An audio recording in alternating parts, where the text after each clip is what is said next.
મહત્વના સમાચાર આણંદથી પ્રાપ્ત થઈ રહ્યા છે કે જ્યાં ભાજપ કિસાન મોરચાના કારોબારી સભ્ય વિરુદ્ધ એફઆઈઆર નોંધાઈ છે।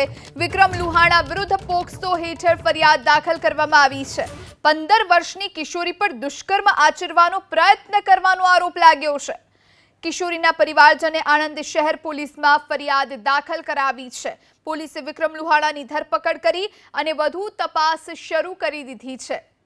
તો આણંદ ભાજપ કિસાન મોરચાના સભ્ય છે જેમની સામે ફરિયાદ દાખલ કરવામાં આવી છે। વિક્રમ લુહાણા નામના શખ્સ જેમની સામે પોક્સો હેઠળ ફરિયાદ દાખલ થઈ છે। 15 વર્ષની કિશોરી જેની પર દુષ્કર્મનો પ્રયત્ન કરવામાં આવ્યો હોવાનો આરોપ લાગ્યો છે। આ વિશે વધુ વાતચીત માટે સંવાદદાતા જલ્પેશ પટેલ ફોન લાઈન પર।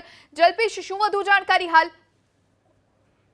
ચોક્કસથી ભાજપનો નેતા જ ક્યાંક ને ક્યાંક નારાધામ બન્યો હોય તેવા દ્રશ્યો અને તેવી ફરિયાદ આણંદ ટાઉન પોલીસ મથકમાં નોંધાઈ છે। કહી શકાય કે 15 વર્ષની જે કિશોરી હતી તેને શારીરિક અડપલાની સાથે સાથે બાથરૂમમાં લઈ જઈ અને જે રીતના જબરજસ્તી કરવામાં આવી ત્યારબાદ કિશોરી ત્યાં આગળથી નાસી છૂટી હતી અને તમામ બાબતને લઈ તેને પરિવારને જાણ કરી હતી। પરિવારજન જે કિશોરીની વાત સાંભળતા જ પોલીસ મથકે પહોંચ્યું હતું અને ટાઉન પોલીસ મથકે તમામ બાબતમાં ફરિયાદ નોંધવામાં આવી હતી। કહી શકાય વિક્રમની વાત કરવામાં આવે તો એક ભાજપ પક્ષ સાથે જોડાયેલો છે, કિસાન મોરચામાં પણ હોદ્દો ધરાવે છે।